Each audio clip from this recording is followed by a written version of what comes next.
Welcome to Consti 101. For today's episode, we'll be talking about Article 9 of the 1987 Constitution, which provide the common provisions governing the constitutional commissions of the Philippines.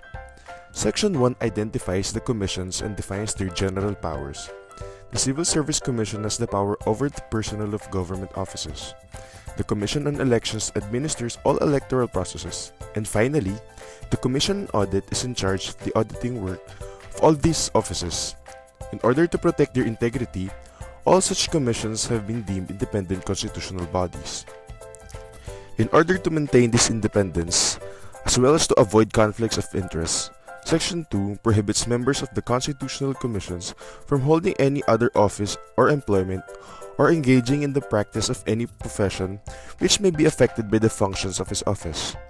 These members are also prohibited from being financially interested, whether directly or indirectly, in any contract with, or any franchise or privilege granted by the government, any of its subdivisions, agencies, or instrumentalities, including GOCCs or their subsidiaries.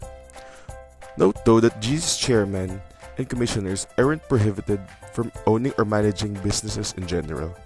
They are merely prohibited from owning or managing those which may affect their functions.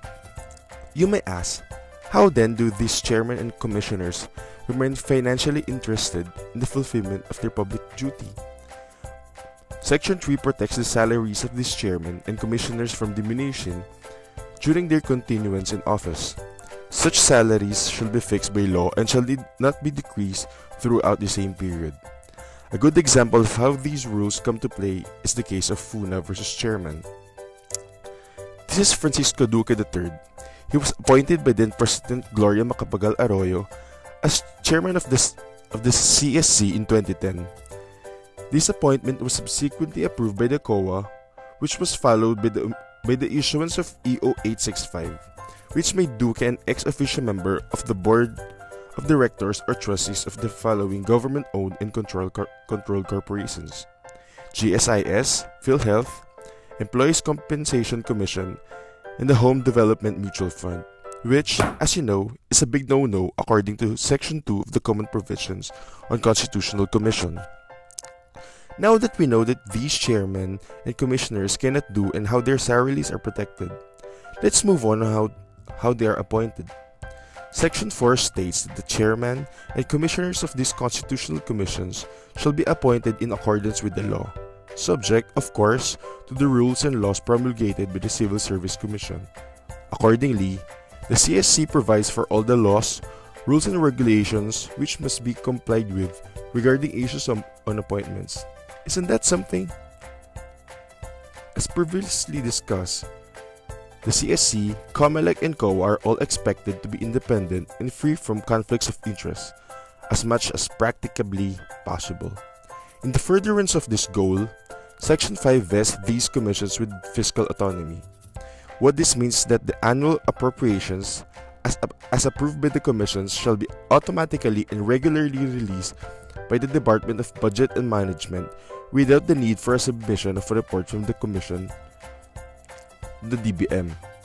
Furthermore, Section 6 stipulates that each commission may promulgate its own rules concerning pleadings and practice before it or before any of its offices, but only en banc.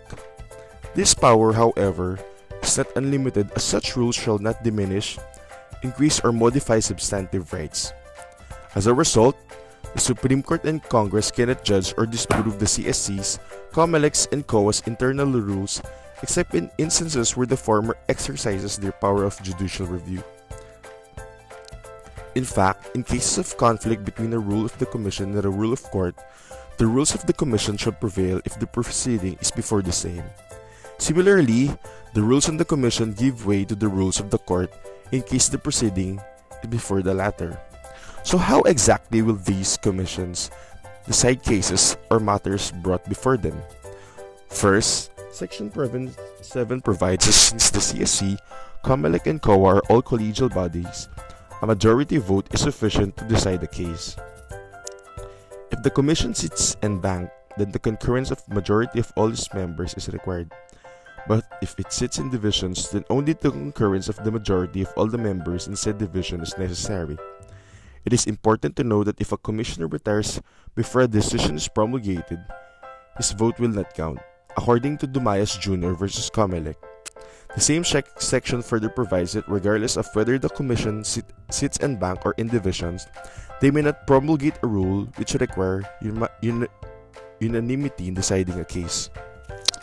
Second, a decision or resolution shall be reached within 60 days from the date of the matter submission for the same. For purposes of commuting the mandatory period, a case or matter is deemed submitted upon the filing of the last pleading, brief or memorandum required by the rules of the Commission or by the Commission itself.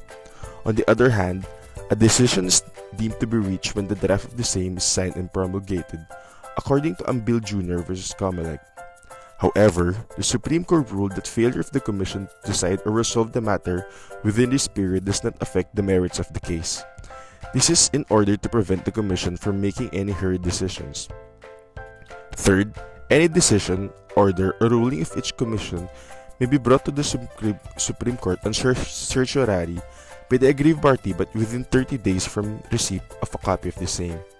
This is subject to any provisions in the Constitution or by law which provides otherwise. These assailed decisions and orders are only reviewable by the court if they have concerned the Commission's quasi-judicial capacity, not its quasi-legislative or rule-making powers. They are final decisions or resolutions by the Commission and Bank. Last but definitely not the least, Section 8 dictates that each commission shall perform the above-mentioned functions as may be provided by law. That's all for now. Thanks for tuning into Consti 101, the common provisions on constitutional commissions.